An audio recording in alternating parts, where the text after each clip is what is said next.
मित्रों, रामायण में एक ऐसी स्त्री का जिक्र आता है जो आधी ब्याही और आधी कुंवारी थी। आप सोच रहे होंगे यह कैसे हो सकता है, लेकिन यह सच है। इसका संबंध राजा दशरथ से था।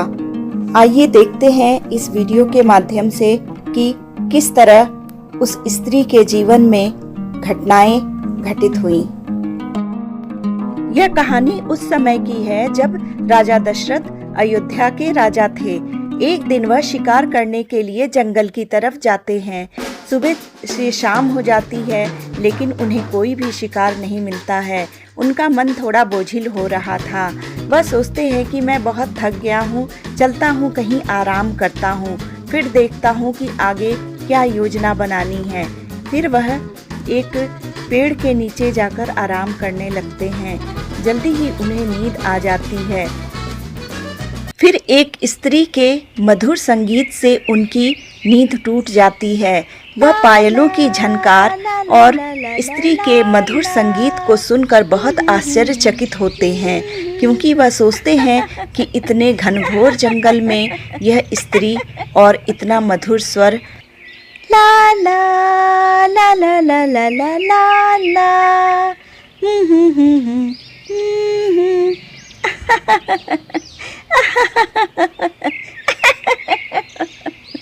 फिर थोड़े ही देर में उन्हें अत्यंत ही रूपवती एक युवती दिखाई देती है। वह ऐसी सुंदर थी, ऐसे लग रहा था जैसे वह अभी स्वर्ग से उतरी हो, और वह अप्सराओं की तरह खूबसूरत थी। वह उसका पीछा करते हैं। वह नदी में स्नान करने लगती है और थोड़ी देर बाद बाग में आकर फूल चुनने लगती है।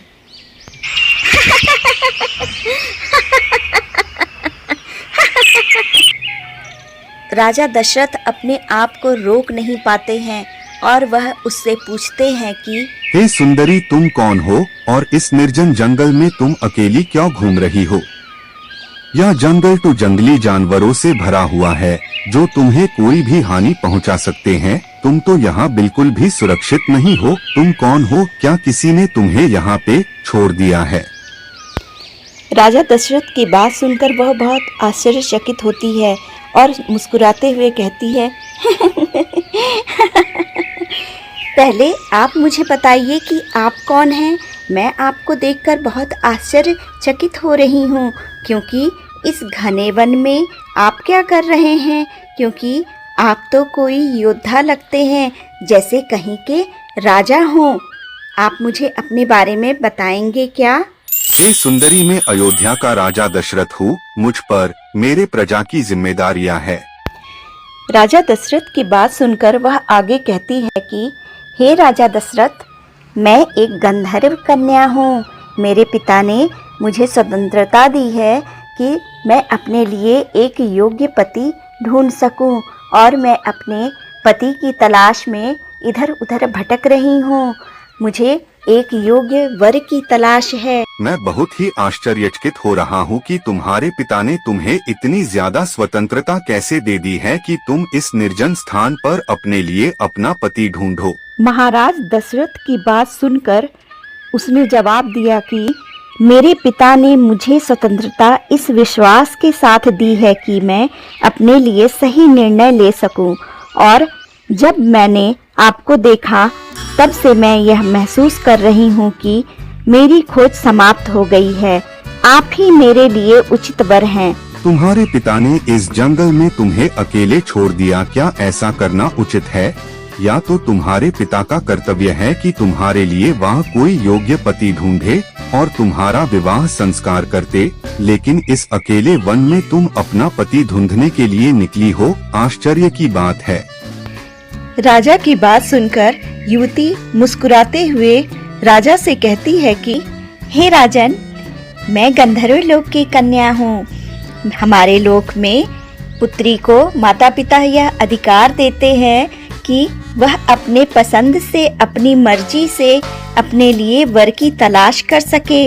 इसीलिए मैं भी अपने पति की तलाश कर रही हूँ। इसमें कोई आश्चर्य की बात नहीं है। तुमने मुझे ही क्यों पति रूप में चुना है? हे राजन, मेरे मन ने तुम्हें चुना है। जब मैंने तुम्हें देखा तो मेरा हृदय जान गया कि तुम ही मेरे जीवन साथी बनने के योग्य हो। तुम्हारा राजसी व्यक्तित्व, तुम्हारी गरिमा और तुम्हारे भीतर की ताकत ने मुझे यह विश्वास दिलाया है कि तुम मेरे लिए सबसे उपयोगी हो और अब मैं तुमसे विवाह करना चाहती हूँ। तुम्हारे साहस और प्रेम ने मुझे भी आकर्षित कर लिया है। मैं तुमसे विवाह करने के लिए सहमत हूँ। महाराज दशरथ उस कन्या को भोगना चाहते थे। काम के वशीभूत वह उसकी तरफ बढ़ने लगे। जैसे ही वह उसकी तरफ बढ़ रहे थे तब उस कन्या ने राजा को रोकते हुए कहा, हे राजन, विवाह तो मैं आपसे करूंगी, लेकिन मेरी एक शर्त है। मेरी शर्त मानोगे तभी मैं आपसे विवाह करूंगी। राजा उससे पूछते हैं कि अच्छा बताओ, तुम्हारी क्या शर्तें हैं? मित्रों, कहते हैं ना कि कामी, लोभी, लालची जब अपने स्वार्थ में चकनाचूर होते हैं तब वह अच्छे बुरे का विचार भूल जाते हैं कि भविष्य में इसका क्या परिणाम होगा, यह मेरे हित में होगा या अहित में। गंधर्व कन्या की बात सुनकर राजा उसे वचन दे देते हैं और उससे पूछते हैं कि तुम क्या चाहती हो। वह कहती है कि हे राजन, मैं यह चाहती हूँ कि मुझसे जो पुत्र पैदा हो वही अयोध्या की गद्दी पर बैठेगा।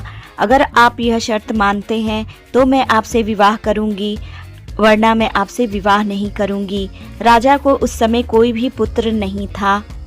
राजा दशरथ ने सोचा शायद मुझे इससे पुत्र की प्राप्ति हो जाए, इसलिए वह बड़े गर्व से उससे कहते हैं कि सुंदरी, मैं तुम्हें वचन देता हूँ कि तुमसे पैदा होने वाला संतान ही अयोध्या की गद्दी पर बैठेगा। राजा दशरथ उसके साथ कुछ समय बिताते हैं और फिर वह उससे कहते हैं कि मैं अयोध्या जा रहा हूँ और मैं बारात लेकर आऊँगा।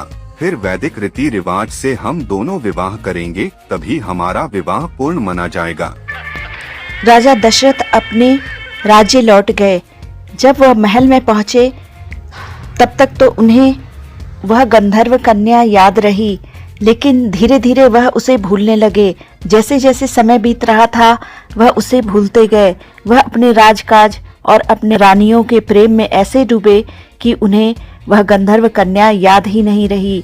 और इधर वह गंधर्व कन्या उनका रोज ही इंतजार करती। वह पेड़ के नीचे बैठ के उनकी राह देखती कि अब राजा दशरथ बारात लेकर आएंगे और उसे अपने साथ ले जाएंगे, लेकिन ऐसा हुआ नहीं। वह बहुत निराश होने लगी और तपस्या करने लगी। उसकी तपस्या इतनी गहन थी कि उसने राजा दशरथ का इंतजार करते करते अपने प्राण त्याग दिए। उसी जंगल में ऋषि मतंग तपस्या कर रहे थे।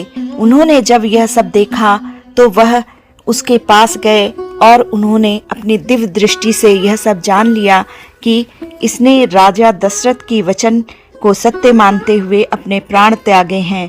फिर उन्होंने उसकी हड्डियों से खड़ाओं का निर्माण किया, क्योंकि वह चाहते थे कि इस गंधर्व कन्या की तपस्या व्यर्थ न जाए।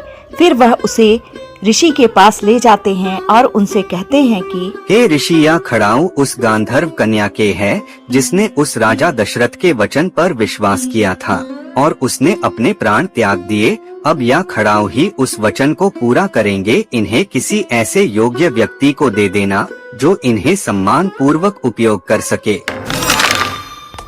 इधर दशरथ उस गंधर्व कन्या को पूरी तरीके से भूल चुके थे।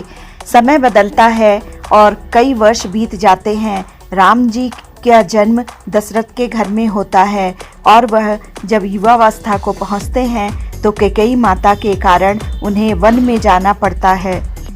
वन में उन्हें अत्रि ऋषि का आश्रम मिलता है। वह उस आश्रम में जाते हैं। ऋषि अत्रि राम और लक्ष्मण और सीता का स्वागत करते हैं। अत्रि ऋषि की पत्नी अनुसुईया सीता माता को दिव्य वस्त्र देती है। फिर अत्रि ऋषि राम जी को वह खड़ाऊ देते हैं और उनसे कहते हैं कि ये खड़ाऊ मतंग ऋषि द्वारा बनाए गए हैं। इनका बड़ा महत्व है। इन्हें अपने पास रखिए और उचित रूप में इनका उपयोग कीजिए। तभी वहाँ पर मतंग ऋषि आ जाते हैं और वह ऋषि अत्रि से कहते हैं कि तुमने ये खड़ाऊ जो भगवान राम को दिए हैं, ये बहुत उचित काम किया है। इन्हें राम को ही देने थे। रामचंद्र जी उस खड़ाऊ को बहुत आदर पूर्वक रख लेते हैं, क्योंकि उन्हें समझ में आ जाता है कि यह किसी महान उद्देश्य के लिए है। वह लक्ष्मण जी से कहते हैं कि हम इस खड़ाऊ को पहनेंगे नहीं, इसे रख लेना है, और वह बिना चप्पल के ही आगे चले देते हैं।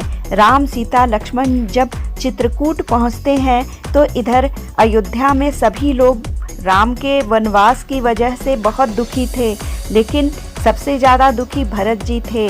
जब उन्हें सब कुछ पता चलता है तो वह राम से मिलने के लिए चित्रकूट पहुंचते हैं और राम जी से आग्रह करते हैं कि आप अयोध्या लौट चलें।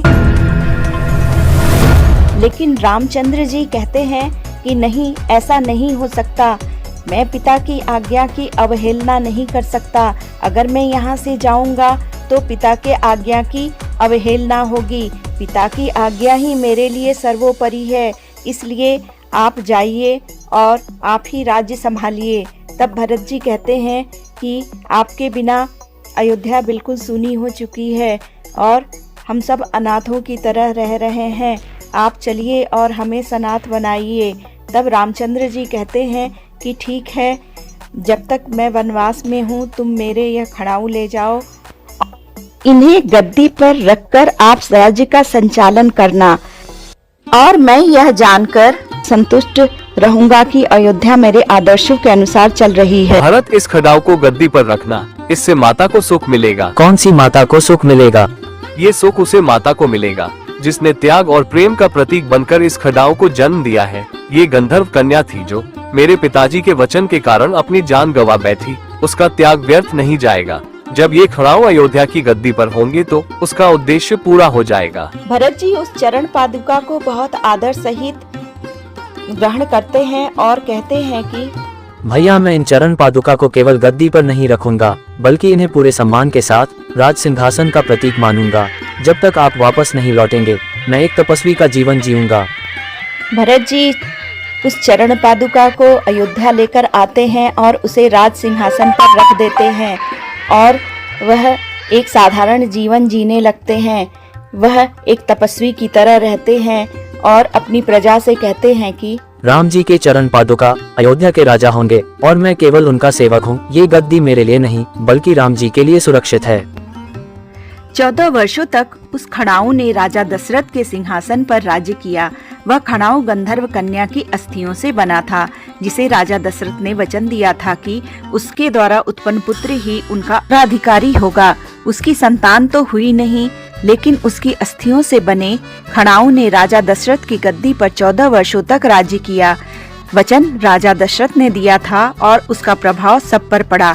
गंधर्व कन्या को ही राजा राम जी ने माता कहा था और भरत से कहा था कि उस माता को सुख मिलेगा। राजा दशरथ ने उसके साथ गंधर्व विवाह किया था, जो वचन और माला तक ही सीमित था। वैदिक रीति रिवाज से तो विवाह अभी होना बाकी था। राजा ने कहा था कि वह बारात लेकर आएंगे, तब वैदिक रीति रिवाज से विवाह करेंगे, लेकिन उन्होंने ऐसा नहीं किया। तभी उस कन्या के लिए ऐसा कहा जाता है कि वह आधी ब्याही और आधी कुंवारी थी। कुछ लोगों की मान्यता है कि वह खड़ाऊ ताड़िका के अस्थियों से बना था, लेकिन लोगों के अपने भिन्न भिन्न मत हैं। धन्य थी वह गंधर्व कन्या जिसने अपने प्रेम को अमर कर दिया, और धन्य है राजा श्री राम जिन्होंने अपने पिता के दिए गए वचन को निभाया और उस गंधर्व कन्या की अस्थियों से बने खड़ाऊ को अयोध्या की गद्दी पर 14 वर्ष तक रखा, और तभी तो वह पुरुषोत्तम श्री राम कहलाते हैं। मित्रों, अगर आपको यह वीडियो पसंद आई हो तो इसे लाइक करें, सब्सक्राइब करें